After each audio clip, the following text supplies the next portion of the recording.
Highs நஜசோனா. இன்னைக்கு நம்ம இத பத்தி பார்க்க போறோம் அப்படின்னு பார்த்தீங்கன்னா, தக் லைஃப் படத்தோட ட்ரெய்லர் வந்து வெளியாயிருக்குது. இந்த படத்தோட கதை என்ன?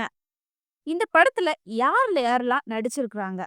இதெல்லாம் பத்தி தான் முழுக்க முழுக்க நம்ம வீடியோல பார்க்க போறோம். இந்த வீடியோக்குள்ள போறதுக்கு முன்னாடி, இந்த வீடியோ பத்தின கருத்து ஏதாவது உங்களுக்கு இருந்துச்சுன்னா, கமெண்ட்ல தெரிவிங்க. ஏன்னா உங்களுடைய கமெண்ட்ட பார்த்துட்டு நாங்க நெக்ஸ்ட் வீடியோ பெஸ்ட்டா எடுக்கிறதுக்கு யூஸ்ஃபுல்லா இருக்கும். வாங்க வீடியோக்குள்ள போய் பார்த்து தெரிஞ்சுக்கலாம். முதல்ல இந்த தக்லைஃப் படத்தோட கதை என்ன? அப்படின்னு முதல்ல பார்ப்போம். அதாவது இந்த படம் வந்து முழுக்க முழுக்க டெல்லியில வச்சு தான் எடுக்கப்பட்டிருக்குது. இந்த கதையில ஸ்டார்ட்டிங்ல என்ன நடக்குது அப்படின்னு பார்த்தீங்கன்னா, கமல் சார் வந்து ஒரு கேங் வச்சிருக்காங்கல்ல, அதே மாதிரி எதிரி கேங்ன்னு சொல்லிட்டு ஒருத்தங்க இருக்கிறாங்க. 2 கேங்கும் சண்டை போடுறாங்க. எதிரி கேங் வந்து கமல் சார வந்து கொல்லணும் அப்படின்னு சொல்லிட்டு ஒரு நோக்கத்துல வந்து இது பண்றாங்க. அந்த டைம்ல எதிரி கேங்ல இருந்து ஒருத்தர் வந்து கமல் சார குத்திரணும் அப்படின்னு சொல்லிட்டு ஒரு கத்தி எடுத்து குத்ததுக்கு வராங்க. ஒரு பையன் வந்து அத குத்த அவன் வாங்கிட்டான். உடனே கமல் சார் என்ன பண்றாரு, அந்த பையன கூட்டிட்டு போய் ஹாஸ்பிட்டல்ல கூட்டிட்டு போய் அட்மிட் பண்ணி ட்ரீட்மெண்ட் பார்க்குறாரு. அந்த பையன் சரியாகனோனே கூப்பிட்டு கேட்குறாரு, "என் உயிர காப்பாத்துனல்லப்பா, நீ எந்த ஊரு? உங்க அம்மா என்ன? அப்பா எங்க?" அப்படின்னு சொல்லி கேட்குறாரு. அப்ப அந்த பையன் என்ன சொல்றான் அப்படின்னு பார்த்தீங்கன்னா, "எனக்கு யாருமே கிடையாது. நான் ஒரு அனாதை தான்" அப்படின்னு வந்து சொல்றாரு. அப்ப கமல் சார் சொல்றாரு, "நீ எனக்கு அனாதை கிடையாது. நீ என் உயிர காப்பாத்தியிருக்க. நான் உன்ன நான் உயிரோட இருக்கிறது வரைக்கும் உன்ன பார்த்துப்பேன்" அப்படின்னு சொல்லிட்டு கமல் சார் வந்து சொல்றாரு. அதுக்கப்புறம் தான் கதையே தொடங்குது. என்ன அப்படின்னு பார்த்தீங்கன்னா, நம்ம கமல் சார் வந்து ஒரு ரவுடி கேங்கோட தலைவரு. அப்போ அவர் எந்த மாதிரி அந்த பையன வளர்ப்பாரு நெனச்சு பாருங்களேன். அப்போ இந்த மாதிரி அந்த பையன வளர்க்குறாரு.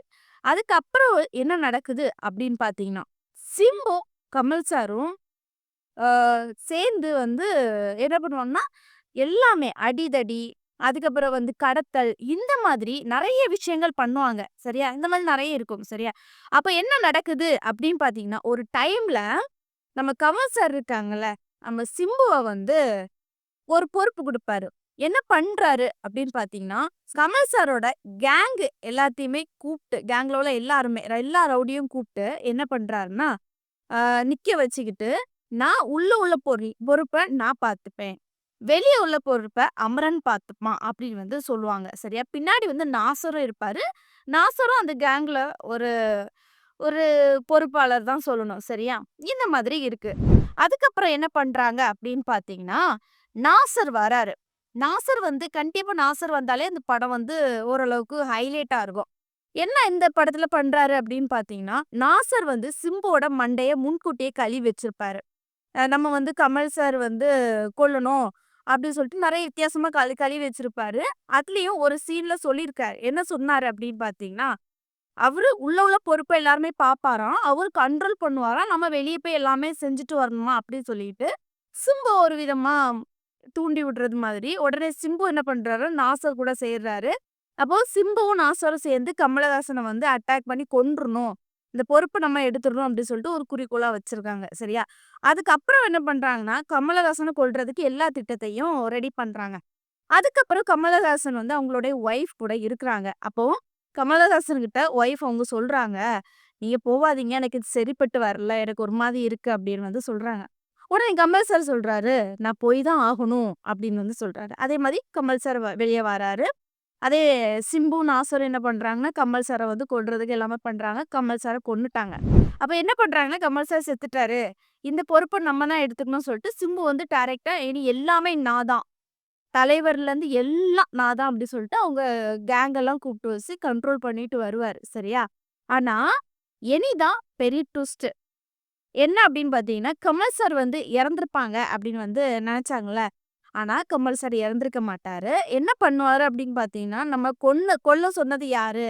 இந்த கேங்ல என்னென்ன பண்ணாங்க? யார் யார் என்ன பண்ணாங்க? அப்படின்னு சொல்லி தெரிஞ்சுக்கிறதுக்காக, அந்த கேங்ல இருக்க ஒவ்வொரு ஆளையுமே கொன்னுகிட்டே வருவாரு. அதுக்கப்புறம் தான் சிம்பு வந்து அட்டாக் பண்ணுவாரு. சிம்புக்கும் அவங்களுக்கு வந்து வேற லெவல் ஃபைட்டா இருக்கும். ஏன்னா சிம்பு மேல தப்பு இருக்குது அப்படின்னு வந்து கண்டுபிடிச்சு தான் அந்த மாதிரி அட்டாக் பண்ணுவாரு. சரியா? மொத்தத்திலே இந்த படத்தோட கதை என்ன அப்படின்னு பார்த்தீங்கன்னா, ரவுடி கேங்ஸ் எல்லாமே சேர்ந்து பண்றது மாரி தான் இந்த படத்தோட கதைக்களம் அமைஞ்சிருக்குது. சரி, இந்த படத்துல கமல் சாரோட கெட்டப் எப்படி இருந்துச்சு அப்படின்னு வந்து பார்ப்போம். அதாவது இந்த படத்துல கமல் சாரோட கெட்டப் வந்து பக்காவா இருந்து சூப்பரா இருந்துச்சு. வேற லெவல் தான் சொல்லணும். அ வித்தியாசமான கெட்டப்லயும் காமிச்சிருந்தாங்க. சின்ன வயசு மாரி காமிச்சிருந்தாங்க. அப்புறம் கொஞ்சம் வயசான ஆள் ஒரு தலைவரா இருந்தா என்ன பண்ணணும், அந்த மாதிரி காமிச்சிருந்தாங்க. அதுக்கப்புறம் வந்து ரொம்ப ஹேர்லாம் வளர்க்குறது மாதிரி ஒரு 3 டைப்ஸ் கெட்டப்ஸ்ல வந்து காமிச்சிருந்தாங்க. பட் இந்த படத்துல வந்து மாஸா நடிச்சிருப்பாங்கன்னு நெனைக்கேன். அவங்களோட கெட்டப் வந்து மாஸா இருந்துச்சு சரியா? அடுத்ததாட்டு நம்ம சிம்புவோட கெட்டப் எப்படி இருந்து, அவங்களுக்கு குடுக்கப்பட்ட ரோல் மாஸா பண்ணியிருந்தாங்களா அப்படின்னு பார்த்தீங்கன்னா, சிம்புவோட கெட்டப் வந்து சூப்பரா இருந்து, ஸ்டைலா இருந்து. ஏன்னா எப்பவுமே நம்ம சிம்பு எப்படி பார்த்துருப்போம், ஒரு ஹேர் கட் பண்ணி, ஒரு நீட்டா ஒரு சின்ன பையன் மாரி தான் பார்த்துருப்போம். பட் இதுலயும் அந்த மாரி தான் இருந்தாங்க. அதுல வந்து டிஃப்ரெண்ட்டா ஹேர் இருந்துச்சு, கொண்ட போட்டுட்டு ஒரு மாஸாட்டு அதுல இருந்துச்சு சரியா?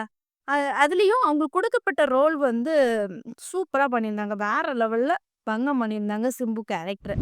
நாசரோட கேரக்டர் எப்படி இருந்துச்சு அப்படின்னு பார்த்தீங்கன்னா, நாசரோட கேரக்டர் சொல்லவே வேண்டாம்.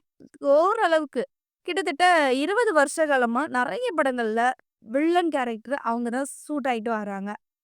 நெறைய பெரிய பெரிய படங்கள்ல வில்லன் கேரக்டர் நடிச்சிருக்காங்க. எக்ஸாக்ட்டா சொல்லணும் அப்படின்னு பார்த்தீங்கன்னா, பாகுபலி படங்கள், அப்புறம் இந்த மாதிரி கமல்ஹாசன் சார் கூட படங்கள், இப்படி நெறைய படங்கள்ல வில்லன் கேரக்டர்ல வந்திருக்காங்க. இந்த வில்லன் கேரக்டர்ல சொல்லவே வேண்டாம். நாசருக்கு வந்து கரெக்ட்டா வில்லன் செட்டப் வந்து பொருந்திருக்குன்னு தான் சொல்லணும்.